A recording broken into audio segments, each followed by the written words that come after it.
सवाल, शिया कहते हैं कि वुजू में पाँव का धोना नहीं बल्कि नंगे पाँव पर मसा है, इसका क्या जवाब है? जवाब, फिक़्ह हनफी के मुताबिक वुजू में नंगे पाँव पर मसा करना जायज नहीं बल्कि दोनों पाँव को टखनों समेत धोना फर्ज है। सवाल, क्या इसकी दलील कुरान से साबित है? जवाब, जी हाँ, कुरान करीम से ये बात सराहतन साबित है। फिक़्ह हनफी में इस आयत की मोतबर क़िराअत अर्जुलकुम नस्ब है, जिसका साफ मतलब है कि पाँव धोए जाएं। सवाल, अगर पाँव पर मसा ही फर्ज होता तो आयत में कैसे बयान होता? जवाब, अगर पाँव पर मसा मकसूद होता तो कुरान में वमसहू बिअर्जुलिकुम आता, पाँव के लिए गुस्ल का लफ्ज इस्तेमाल फरमाया। इससे वाज़ेह हुआ कि पाँव धोना ही मतलूब है।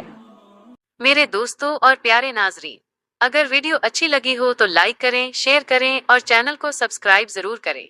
हमारे साथ जुड़े रहें। जज़ाकुमुल्लाहु खैर।